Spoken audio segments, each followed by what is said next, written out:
Hey YouTube, it's Monday. Quick drive here. I'm gonna make a quick unmarked roads video on this road I've done before. Here we starting this little trip with a protected left arrow, crossing some railroad tracks. Usually it does that a little too fast. It gave me a little bit of a slowdown. That wasn't too bad. So this is the unmarked roads on Birkenhead. And if you remember last time, or for those of you that didn't see it, it didn't like to hug the right side of the road and wouldn't give it a good bias. Right now we've got a lead car at this stop sign.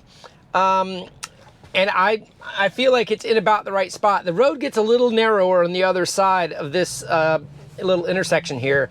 And this is a pretty obscured stop sign where it's got to really do a slow creep. I've got a car behind me. Let's see how it does here. Clear left and clear right. It did a pretty good job there. And also on this road, there's a bunch of speed bumps. Here we go, 30, it started to slow down. It got all the way down to about 23 before it hit it. But so far, it's hugging the right side much, much better than before. And if you can see on the display here, it's definitely showing that as an effect. Okay, here's another stop sign. Just gotta do a little bit of a creep here. Ooh, and it stopped in the road, but I think it stopped in the road because of this car on the other side. See that right there? It was kind of hogging the road, and that car actually almost had its wheel in the dirt. So that wasn't quite as far right. Another speed bump here. A little too fast. It's not seeing those like it used to, and it's definitely not mapping them like it used to a few versions back. So this is an interesting double divided stop sign here. So I've got to cross the stop sign, but clear divided with a very broad median in here. A little hesitancy there. You know, with no traffic, obviously, it just hesitated a little bit, but it did fine. Another speed bump coming up here with a lot of shadowing. It kind of biased in the middle of the road there. Yeah, that time it went over that speed bump about 27. And here it's got, ooh, look at that. See that car coming in, and, oh, it's got its blinker on. That's unfortunate, because that's actually where I was going to do my turnaround. I've disengaged just for that turnaround. I think it did pretty good there. I'm definitely noticing a little bit of a difference on the bias that it previously required on the unmarked road. So I'm gonna just do this a few times so we get several data points here. And I'll just go to FSDBeta return here, and I'm not going to engage it at the stop sign just because sometimes that sets it up for failure. I'll get established here on the road, wait for the sign, and there we go. Another speed bump here. You can kind of see the trajectory, the path vector here kind of going back and forth with a little bit of confusion. Now here's a situation where I've got a stop sign and an opposing car on the other side. It's mapping it just fine. Stopped, good. Clearing, it's fine left and right, but it needs to give bias to that car. I'm looking back, that car, I encroached into that car. He went around me, had to go into the grass just a little bit. I just sat there and waited. All right, now a much larger vehicle here. Looks like he might be turning, that truck. That would have required me to probably take over if it didn't give it the right bias. Now, right now, I feel like I'm in the middle of the road too much. There definitely is not room to the left of me, but there's more room to the right, and you can even see it on the display there. If a car had been coming across or turning right, there wouldn't have been enough room there. All right, here's another opposing car at the speed bump. Let's see what it does here. All right, it's biasing pretty good there. Not bad. Ironically, I've got a Tesla right behind me. Hopefully they know what an FSD sticker is. Ooh, and look at this bias right here. Oh my goodness. It stopped in the wrong spot. It's like this oncoming traffic is what's confusing it. I'm going to go ahead and, okay, it proceeded and a little bit jerky. The decisions, a parked car here, it's got to go around. Okay, so that actually wasn't horrible. A definite different behavior than before. It's a challenging situation, but what I really want it to do is bias hard right when there's opposing cars, and it kind of did a little bit of mix and match there. So I'm gonna head back, with the route here, just got it reprogrammed. And I am not going to engage it right away because this car is going around, but now I'm going to engage it, see how it handles this opposing truck with this parked car. This intersection has a stop line, so there is something to give it some guidance. This is a little bit wider here. There was plenty of room.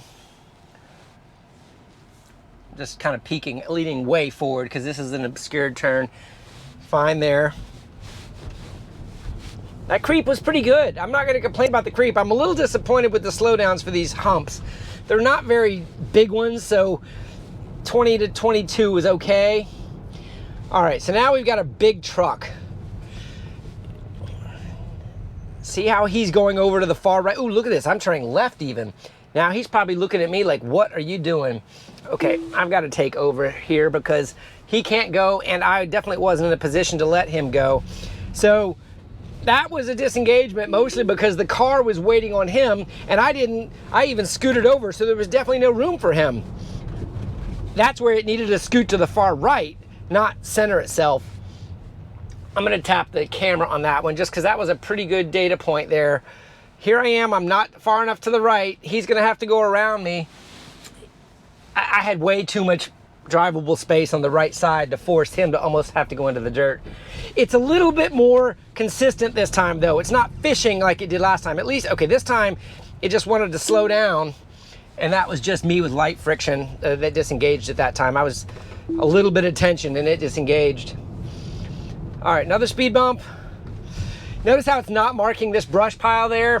Brush piles used to be marked on the old display with little green dots. That was pre this version 10 display. Now I'm just guessing it can see them. They just don't have an icon for brush piles. Okay, I'm reversing here only to reset the route and get more data. All right.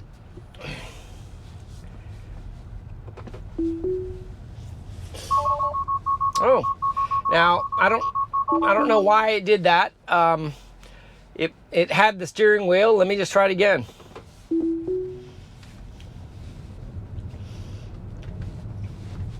All right. This inconsistency here is, I think, what's creating the problems. It's trying to find its path. The red lines are good. How much buffer it's giving the red lines, I'm not sure. Have some pedestrians over here to the left. They're definitely not in the way yet. Let's see if it ends up waiting on them. Now they turn blue, so now it's going to wait on them. And now look, they're turning to the right, so it's not necessary for us to wait on them.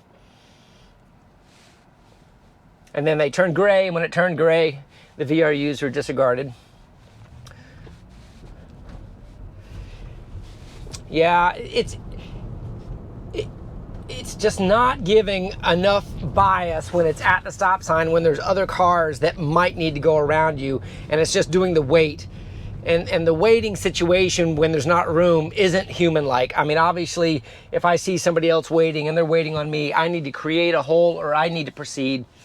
Kind of goes into that entire conversation. What do you do if someone waves you through? The car doesn't understand that yet. Okay, here it's fishtailing a little bit with another truck coming. It needs to get to the right a little bit more. It's not bad here, just, okay. It stopped, and just my tiny little bit of friction on the wheel disengaged it. I didn't intentionally do that. I was just holding it.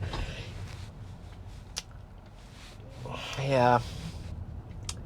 I'm going to give this a so-so performance. It's better than it was on the previous versions, but it's not quite there yet. So hopefully this data will go back to Tesla, and they can actually use it to maybe refine it a little bit here.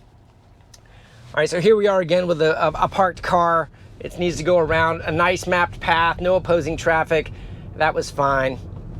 Okay, that was a pretty quick data set there. You know, I think I see what it's doing. It is improved. Here we got a railroad crossing. I'll just leave that on film here. You can kind of see how it's still doing the stoplights. And let's see if it decides to stop on the tracks. I really don't want it to stop on the tracks. And I'm going to tap the camera just because that's what it's doing. I'm on the tracks with a green light proceeding. So stopping on the railroad tracks is a little bit more dangerous version of stopping in the crosswalk. You know, you can cross it when you need to, but you can't just sort of set there. And that's kind of my point with it. In any case, so this will be a quick Unmarked Roads video for everybody that's interested in how it's handling the bias on the right side edge of a road with no curb. I think it was an improvement, but some of the indecision around traffic interactions I think needs a little bit more work. In any case, appreciate the support. Let me know what you guys think, and we'll see you on the next one. Have a great day.